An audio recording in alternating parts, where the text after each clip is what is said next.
Hey YouTube, how's it going? KSM Pro Dragons here, bringing you an updated Firefist profile. So I've updated it a bit more to sort of compete a bit more at locals, as well as adding in a bit of a broken card of Dragoon. And I'll take you through the profile and I'll explain how it works, and also how you get out eventually Dragoon. So just to start off, I'm actually playing just 2 Panda. I'll show all the kind of Firefist cards first and I'll kind of explain the ratios.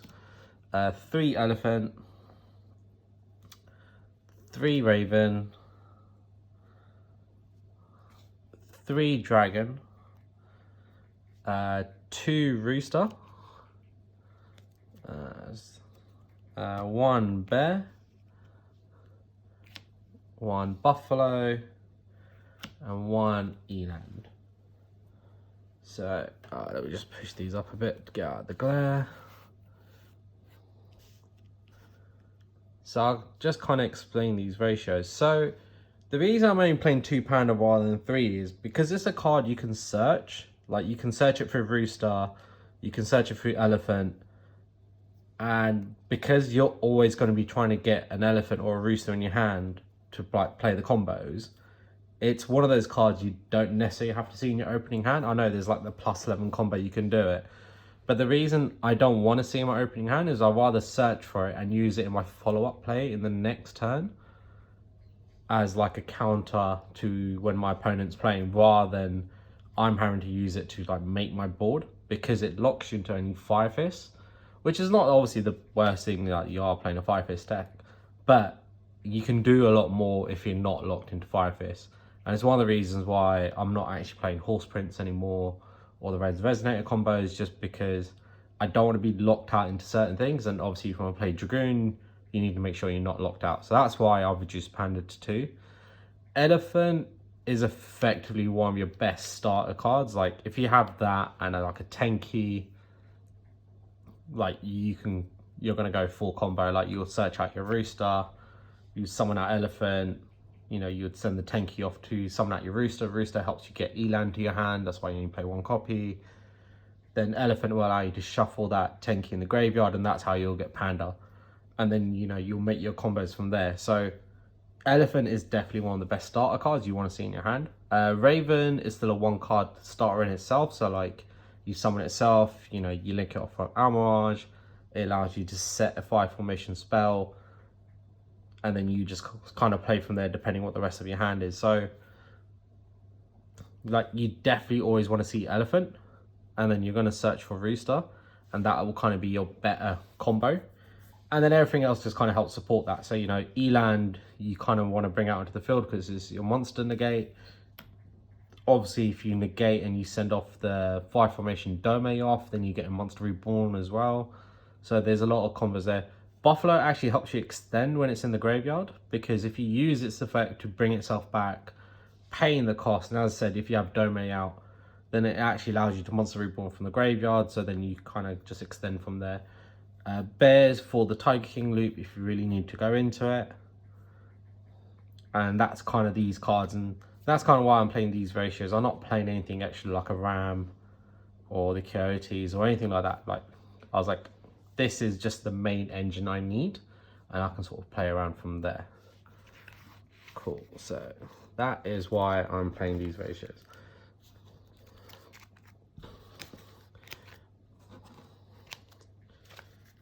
Cool, so moving on to the spells. So I'll take you through the 5 formation spells. I've got 1 Ingen. I've got 2 Dome. I've got 2 5 Fortress of Liam Peak, 3 Tenki, and then the 3 Tensu as well.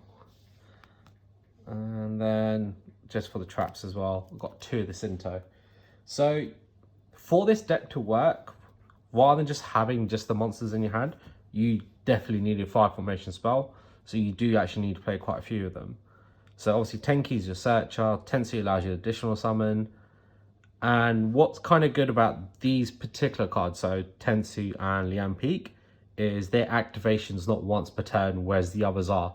So if you're playing, like, obviously you're going to go into Eagle, which is like your main combo, like, enabler.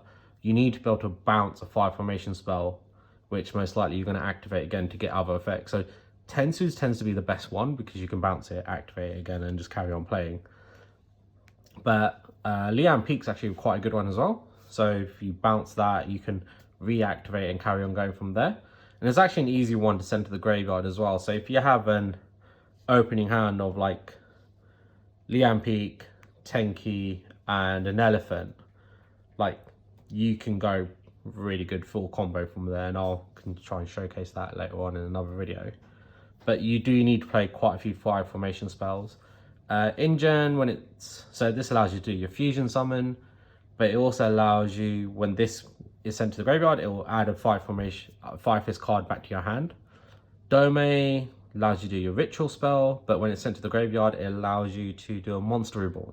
So that's why I play 2 of it, because you want to take advantage of its second effect. Liam Peak, I actually use probably all of its effects in this deck. So if you have 6 counters on it, so you've summoned out 6 5-fist monsters, you can remove the 6 to add a 5-fist card. So it's another way of finding Panda at the end of your combo, which is quite useful. Also, if you get to 10, you can summon out a Beast Warrior from your extra deck for free, ignoring its summoning conditions, which is quite good, and I'll show you what I'll go into there. So that's kind of reason for the numbers here, and it's kind of why they're so important. Like, you can't really cut them down.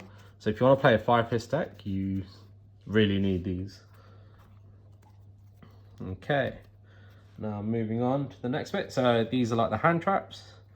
So I've just got 2 Ash, 2 Nibiru, 2 Imperm, and just 2 Called by the Grave. Pretty standard. I wanted to try and maximize the sort of numbers I have for hand traps. Called by the Grave is more of a protection, but just to kind of give me a bit of variety, a bit of flexibility as well. So if I like need to side deck, these are easy cards to try and side deck first. So that's why I just wanted the most ability. And like Imperm, Ash, you know, they're kind of like the best ones. I personally like Nibiru over other hand traps, so that's why I still play that, but you can substitute that for other things.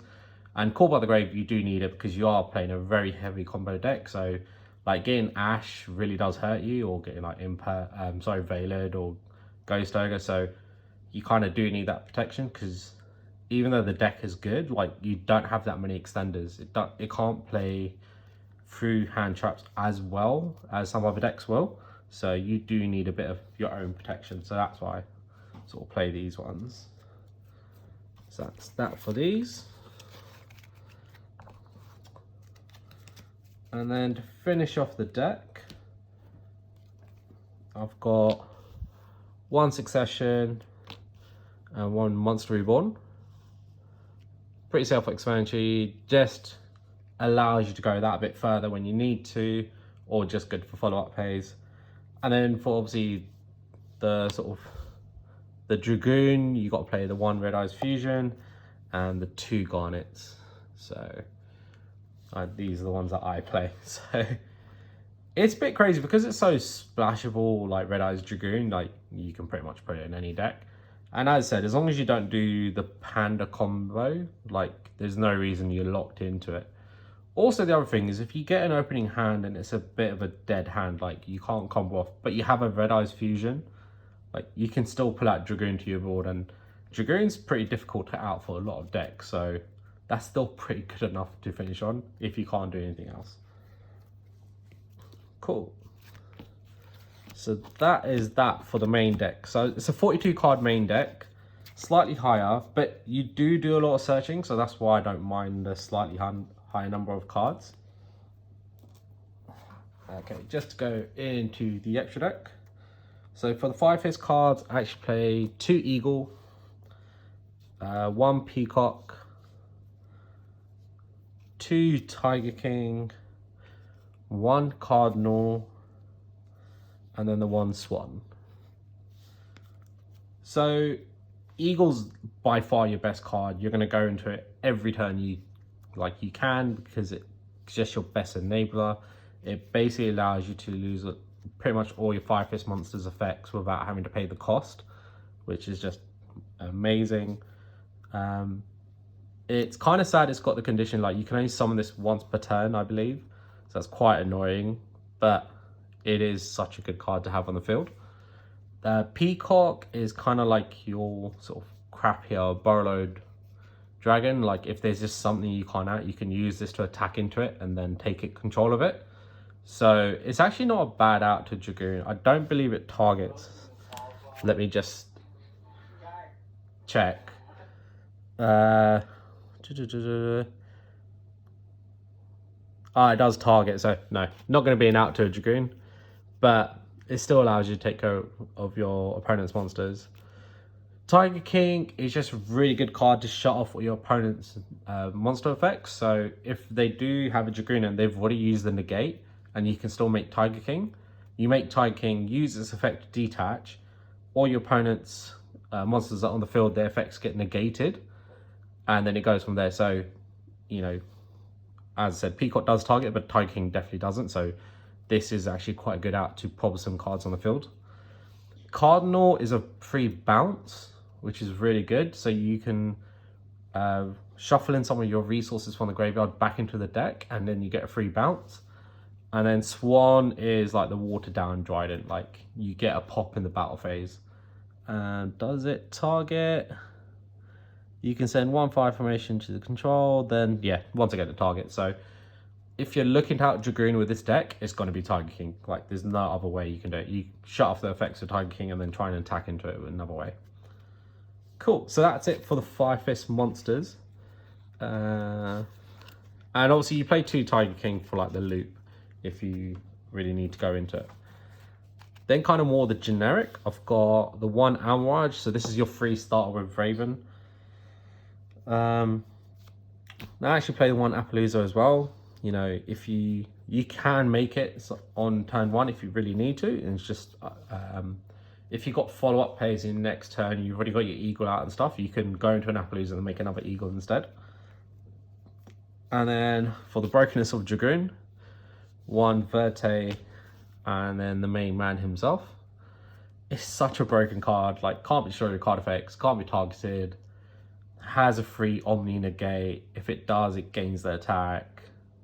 It gains like 1,000, and then it has a free pop on the field as well. And because I'm playing the 2 Garnets, like it gets 2 pops.